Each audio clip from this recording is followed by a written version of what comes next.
ಆತ್ಮೀಯರೇ ನಮಸ್ತೆ. ಮೀಡಿಯಾ ಸ್ಕ್ರೀನ್ನ ಮತ್ತೊಂದು ವಿಡಿಯೋಗೆ ತಮ್ಮೆಲ್ಲರಿಗೂ ಆತ್ಮೀಯವಾದ ಸ್ವಾಗತ. ಈ ವಿಡಿಯೋವನ್ನೊಮ್ಮೆ ನೋಡ್ಕೊಂಡು ಬನ್ನಿ, ನಂತರ ಇದರ ಬಗ್ಗೆ ನಿಮಗೆ ತಿಳಿಸ್ತೇನೆ.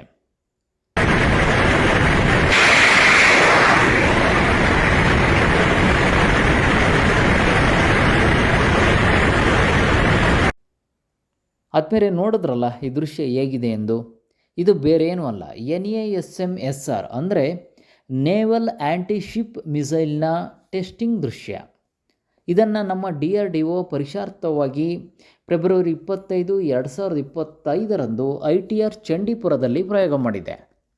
ಇದನ್ನು ಬಹುಮುಖ್ಯವಾಗಿ ನಮ್ಮ ನೌಕಾಪಡೆಯ ಹಡಗುಗಳಿಗಾಗಿ ಅಭಿವೃದ್ಧಿಪಡಿಸಲಾಗಿದೆ. ಇದರ ಕಾರ್ಯಕ್ಷಮತೆ ಹೇಗೆ ಅಂದರೆ, ಶತ್ರು ಸೇನೆಯ ಹಡಗುಗಳ ಮೇಲೆ ಸ್ಪಷ್ಟವಾಗಿ ಮತ್ತು ನಿಖರವಾಗಿ ದಾಳಿ ಮಾಡುತ್ತೆ. ಅಂದರೆ ಸುಮಾರು 50 ಕಿಲೋಮೀಟರ್ ವ್ಯಾಪ್ತಿಯಲ್ಲಿ ಯಾವುದೇ ಶತ್ರು ನೌಕೆಗಳು ನಮ್ಮ ನೌಕೆ ಮೇಲೆ ದಾಳಿ ಮಾಡಲು ಬಂದರೆ ಅಂತಹ ಶತ್ರು ನೌಕೆಗಳನ್ನು ನಾಶಪಡಿಸುವಂತಹ ಸಾಮರ್ಥ್ಯ ಈ ಕ್ಷಿಪಣಿಗಿದೆ. ಬಹುಮುಖ್ಯವಾಗಿ ಈ ಕ್ಷಿಪಣಿಯನ್ನು ಹೆಲಿಕಾಪ್ಟರ್ ಮೂಲಕ ಉಡಾಯಿಸಲಾಗುತ್ತೆ.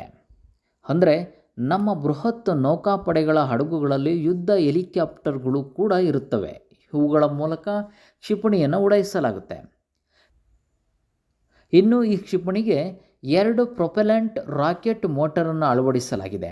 ಈ ಮೂಲಕ ಮಿಂಚಿನ ವೇಗದಲ್ಲಿ ಕ್ಷಿಪಣಿ ಮುನ್ನುಗ್ಗುತ್ತದೆ. ಏಕೆಂದರೆ ಎದುರಾಳಿ ಕ್ಷಿಪಣಿ ಬರುವ ಮುಂಚೆ ಅದನ್ನು ಭೇದಿಸುವ ಸಾಮರ್ಥ್ಯ ನಮ್ಮ ಕ್ಷಿಪಣಿಗಳಿಗಿರಬೇಕು. ಈ ವಿಚಾರದಲ್ಲಿ ನಮ್ಮ NASM-SR ಸಕ್ಸಸ್ ಆಗಿದೆ ಅಂತ ಹೇಳ್ಬೋದು.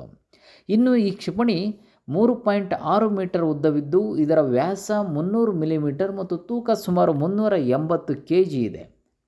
ಒಟ್ಟಿನಲ್ಲಿ ನಾವು ನಮ್ಮ ಶತ್ರುಗಳಿಗೆ ಕಾಲಕ್ಕೆ ತಕ್ಕಂತೆ ದಿಟ್ಟ ಉತ್ತರ ಕೊಡಲು ಬೇಕಾಗುವ ಎಲ್ಲ ನೆರವನ್ನು ನಮ್ಮ DRDO ಮತ್ತು ಅದರ ಅಂಗಸಂಸ್ಥೆಗಳು ನಮ್ಮ ಸೇನೆಗಳಿಗೆ ನೀಡುತ್ತಿವೆ. ಈ ಬಾರಿ ಈ NASM-SR ಕ್ಷಿಪಣಿ ನಮ್ಮ ನೌಕಾಪಡೆಗೆ ಸೇರಿರುವುದು ಭಾರತೀಯರಾದ ನಮಗೆಲ್ಲರಿಗೂ ಹೆಮ್ಮೆಯ ವಿಚಾರ ಅಂದರೆ ತಪ್ಪಾಗಲಿಕ್ಕಿಲ್ಲ. ಈ ಮೂಲಕ ನಮ್ಮ ರಾಷ್ಟ್ರ ರಕ್ಷಣಾ ವಿಚಾರದಲ್ಲಿ ಮತ್ತಷ್ಟು ಬಲಿಷ್ಠವಾಗಲಿದೆ. ಜೈ ಜವಾನ್, ಜೈ ಭಾರತ್.